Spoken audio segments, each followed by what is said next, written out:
Kwetayo'y makalakad na may tapang, na alam na ikaw ang aming tagapagtanggol at walang puwersa ang tatayo laban sa amin kapag kami ay nasa ilalim ng iyong pangangalaga. Sa mga panahon ng pagdurusa at paghihirap, Panginoon, alam kong ikaw ay nasa aming tabi, nagbibigay ng aliw at lakas. Ipinapanalangin ko na, kahit sa pinakamasalimuot na oras, maramdaman naming ang iyong proteksyon sa paligid namin, na parang isang baluti na sumusuporta sa amin.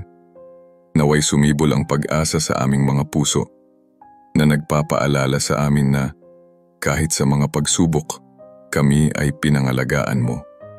Naway hanapin namin sa iyo ang aliw na kailangan namin, na alam na ang iyong presensya ay isang balsamo para sa aming mga sugatang kaluluwa. Naniniwala ako, O Panginoon, sa iyong katapatan na hindi kailanman bumabagsak at nag-renew sa bawat araw. Nagpapatotoo ako na nakita ko na ang iyong kamay na kumilos sa aking buhay, nagdadala ng mga sagot at proteksyon kapag higit akong nangangailangan. Naway palakasin pa ng tiwalang ito ang aming mga puso na nagpapaalala sa amin na ikaw ay palaging nasa aming tabi, ginagabayan ang aming mga hakbang at sumusuporta sa amin sa bawat sandali. Naway ang katiyakan ng iyong katapatan ay magdala sa amin na mamuhay ng may pag-asa at kagalakan kahit na harapin ang mga pagsubok. At Panginoon, hindi lamang ako humihiling para sa aking sarili, kundi ako rin ay nananalangin para sa mga mahal ko sa buhay. Nananalangin ako para sa proteksyon sa aking pamilya, mga kaibigan, at buong komunidad. Naway maranasan ng bawat isa sa kanila ang iyong seguridad at kapayapaan, namumuhay sa ilalim ng iyong banal na proteksyon. Naway ang pag-ibig at pagkakaisa sa pagitan namin ay lumakas, habang sama-sama naming hinahanap ang kanlungan sa iyo. Naway maramdaman naming lahat ang iyong presensya sa aming tabi, na parang isang kalasag na nagbabantay sa amin araw-araw. Amen. O Diyos, aming kanlungan at lakas, sa iyo namin natatagpuan ang seguridad at kanlungan sa mga panahon ng kawalang katiyakan. Kapag ang mga bagyo ng buhay ay lumalapit, sa iyong presensya kami naghahanap ng pahinga at kapayapaan. Naway lagi naming maalala na sa aming pagbubukas sa iyo, natatagpuan namin ang isang ligtas na lugar, malayo sa mga takot na bumabalot sa amin. Naway ang katiyakan ng iyong proteksyon ay sumalubong sa amin at sa bawat sandali ng pagkabalisa, maramdaman naming ang iyong malakas na bisig ay sumusuporta sa amin. Pinasasalamatan namin ang mga pangako sa iyong banal na awit, kung saan kami sinisiguro na ililigtas mo kami mula sa mga bitag at panganib. Naway lagi kaming maging mapagmatyag at makilala ang mga sitwasyon na bumabalot sa amin. Iniiwasan ang mga pang-akit na sinusubukan ng kaaway na ipalaganap. Naway ang aming pasasalamat para sa iyong proteksyon ay magdala sa amin sa isang estado ng pagbabantay na may tiwala na kahit na ang mga pagsubok ay lumalapit, ikaw ang aming gabay at tagapangalaga. Sa ngalan ni Jesus, kami ay nananawagan para sa iyong proteksyon laban sa lahat ng masasamang puwersa na tumataas laban sa amin. Naway ang iyong liwanag ay magpaalis ng mga dilim sa aming paligid, na ang iyong kapangyarihan ay manaig sa anumang masamang sitwasyon. Naway maalala naming hindi kami dapat matakot sapagkat kami ay nasa ilalim ng iyong kanlungan. Balutin mo kami, Panginoon, ng iyong kapangyarihan upang makalakad kami ng may katiyakan, nang hindi kami pinapahintulutang manakawan ng takot. Sa mga sandali ng paghihirap at pagdurusa, naway maramdaman namin ang iyong nakapagpapalakas na presensya. Alam naming hindi kami nag-iisa, kahit na ang mga luha ay tila ang tanging kasama. Naway ang iyong proteksyon ay balutin kami, tulad ng isang mainit na kumot sa gitna ng lamig ng sakit. Palakasin ang aming mga puso, Panginoon, at bigyan kami ng pag-asa na kinakailangan upang harapin ang mga hamon.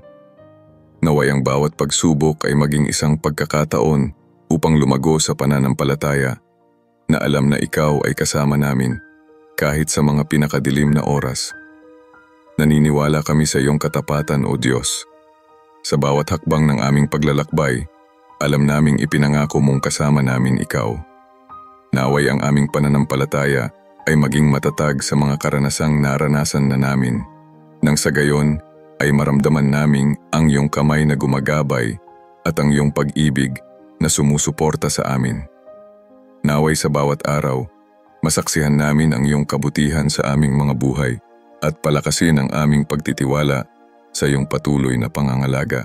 Sa pagkakataong ito, hindi lamang kami humihiling ng proteksyon para sa aming sarili, kundi kami rin ay nananalangin para sa aming mga pamilya, mga kaibigan, at buong komunidad. Naway ang iyong kamay ng proteksyon ay nasa bawat isa sa kanila, nakabalot sa pag-ibig at seguridad. Naway sama-sama kaming maging mga kasangkapan ng iyong kapayapaan, nagpo-promote ng pagkakaisa at pag-ibig sa mga taong nakapaligid sa amin. Naway sama-sama kaming maglakad sa ilalim ng iyong proteksyon na naranasan ang kabuuan ng iyong pangangalaga sa aming mga buhay. Amen. O Diyos, kanlungan at lakas, lumalapit ako sa iyo na may pagpapakumbaba at pasasalamat.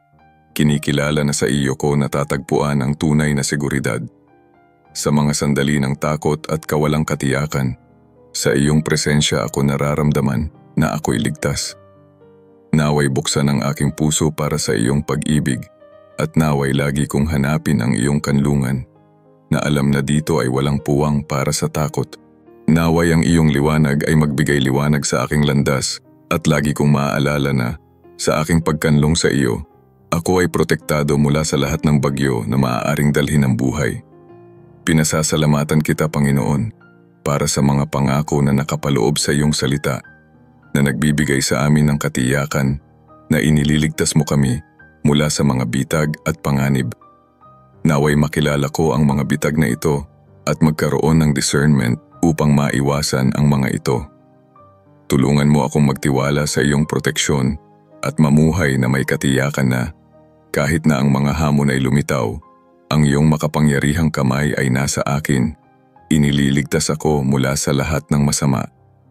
Naway lagi kong alalahanin na ikaw ang aking kalasag at proteksyon sa bawat hakbang na aking ginagawa. Ipinapanalangin ko sa iyo, Ama, na balutin mo ako ng iyong kapangyarihan laban sa mga masasamang puwersa na nagtatangkang umabot sa amin. Naway hindi kailanman magkaroon ng kapangyarihan ang takot sa akin sapagkat ako'y nagtitiwala sa iyong kapangyarihan. Naway ako'y mapalakas sa aking pananampalataya na alam na ikaw ay mas malaki kaysa sa anumang pagsubok na maaaring lumitaw. Naway ang iyong proteksyon ay balutin ako at sa bawat hamon, maramdaman ko ang iyong presensya, nagbibigay sa akin ng lakas at pag-asa. Sa mga panahon ng pagdurusa at paghihirap, alam kong ikaw ay kasama ko, Panginoon. Ipinapanalangin ko na ipagkaloob mo sa akin ang aliw at lakas kapag ang mga hamon ay nagiging mabigat. Naway matagpuan ko sa iyo ang kapayapaang lampas sa lahat ng kaalaman kahit sa mga pinakamadilim na oras. Naalala ko na ang iyong proteksyon ay bumabalot sa amin at nagbibigay ng pag-asa at sa gayon ay patuloy akong sumusulong.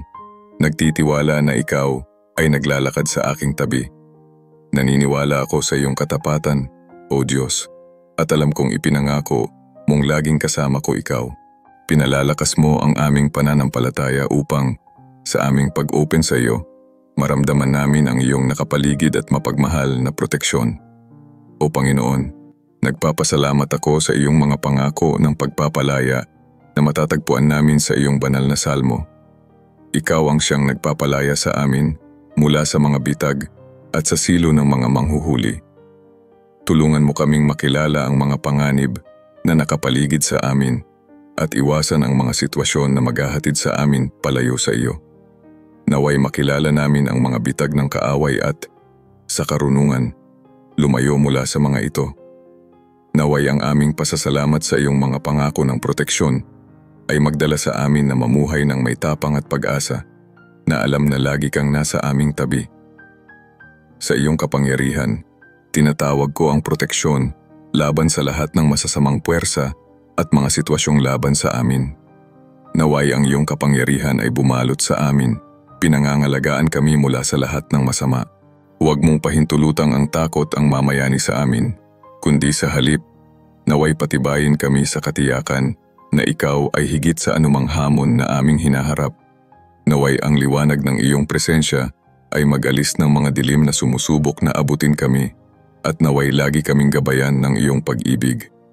Kapag ang mga panahon ng pagdurusa ay lumalapit, Panginoon, inaalala ko na kahit sa pinakamadilim na oras, ikaw ay naroroon. Nananalangin kami para sa kaaliwan at lakas sa aming mga paghihirap.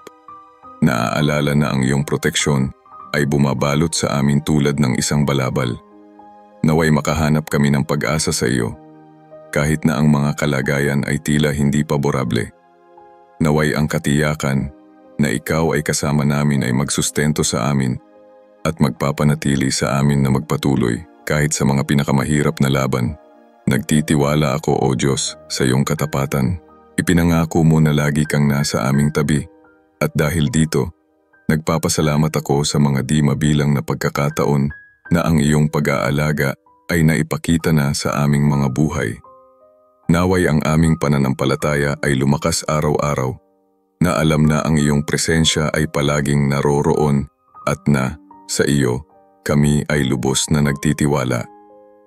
Naway ang aming mga patutuo ng katapatan ay magbigay inspirasyon sa amin upang lalo pang maniwala sa iyong hindi matitinag na pag-ibig. Ngayon, Panginoon, iniunat ko ang panalangin na ito upang isama ang mga mahal ko at ang komunidad na aking ginagalawan. Nanalangin ako para sa mga pamilya, kaibigan, at lahat ng nangangailangan ng proteksyon. Naway bawat isa sa kanila ay makahanap ng kanlungan sa iyo tulad ng amin. Naway ang pag-ibig at pagkakaisa ay mag-ugnay sa amin sa panalangin. Pinatatag ang aming mga ugnayan habang kami ay humihiling na ang lahat ay nasa iyong banal na proteksyon. Naway ang kapayapaan na higit sa lahat ng pangunawa ay manirahan sa aming mga puso at ipaalala sa amin na, sama-sama, kami ay mas malakas sa iyo. Amen.